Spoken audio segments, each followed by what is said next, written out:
In our Taking Back Our Schools segment this week, reforming public education in a post-COVID world without raising taxes. And it sounds like a Herculean task and one that's long overdue. But according to our next guest, it can be done. But will Democrats and their funders in the teachers' unions allow it? Former candidate for governor of the state of New Jersey, Jack Ciattarelli, joins us now to discuss. Jack, good to see you, and thanks for being with us here.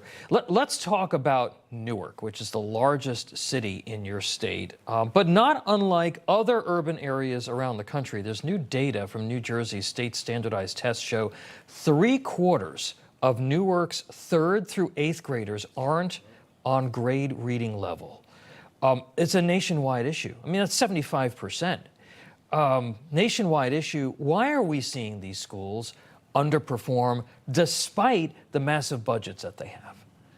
I'm glad that you said it's not just specific to Newark. It's not just across the nation. It's in all of our urban schools in New Jersey. And the reason is because there's no degree of accountability. And so we've got a crisis in Newark. In fact, in 9 of the K through 5 schools in the district, the kids were in single digits in terms of those that were on grade level for reading. This is a crisis. We need to address it. And 48 hours ago, during the budget hearings in Trenton, even the Democratic chair of the budget committee really went after the Department of Education commissioner on this very topic. There are answers we can implement right now, and we need to. Yeah, again, just before we move on, because I do want to talk about your ideas on how we solve this problem. It is a national failure of public schools. I want to show you some statistics in New York, in Baltimore, and in Washington, D.C., solid majorities of students are not at reading or doing math at grade level. New York City Public Schools, only 38% proficient in math.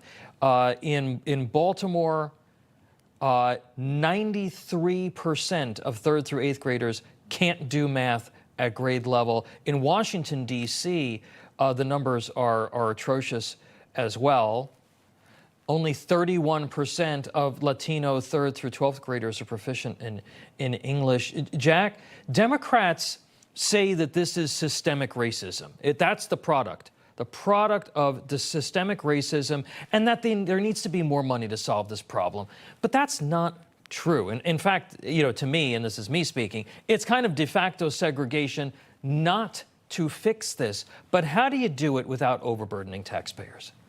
Systemic racism is not doing anything about the crisis, which needs to be addressed right now. I think we should be spending more class time on teaching basic life skills. If I had 4 grade school children and they were below grade level in reading, I'd be asking the school to spend more time with reading instruction. We could talk about making the school day a little longer. We could talk about making the school year a little longer. We could talk about a whole kinds of reforms, including charter schools. Yeah. If the system continues to fail the students, families, and taxpayers year over year over year. Fact is that the charter schools in Newark are some of the best performing in the nation. And Phil Murphy, our governor, hasn't approved a single charter school in Newark in the 5+ years that he's been in office. I call that systemic racism. Yeah, Cory Booker, who was the mayor of Newark before he became the senator, he was all about charter schools, and then he flipped his position in order to try to go after Donald Trump. When you ran for governor, did you get a sense that minority communities were realizing that this kind of school reform is key to so many of the societal issues that are facing our urban communities? What we know in New Jersey is that the governor is owned by the NJEA union leadership. And for that reason, he doesn't want to buck the union, who can't stand charter schools, can't stand school choice, can't stand vouchers. But I've said all along is that when a school system is failing, those students, their families, and taxpayers deserve a choice. And you do sense in places like Newark, like Paterson, like Trenton, like Camden, like Atlantic City, those are some of our major urban centers in New Jersey, that parents have had it. And they've had it, quite frankly, with Democratic leadership that has done nothing about this crisis. Has the pandemic made it a little worse? Yes. But these scores aren't too dissimilar from the way things were even pre-pandemic. And we've got to do something about it. we are ruining the future of these children. And there are answers. Yeah. We spend close to $1.2 billion a year in the Newark School District, as an example. That's 38,000 students. That's more than $28,000 per student. And yet these are the results we get. As I said, the state Democratic chair of the Education Committee really grilled the Department of Education commissioner the other day, saying, where's the accountability?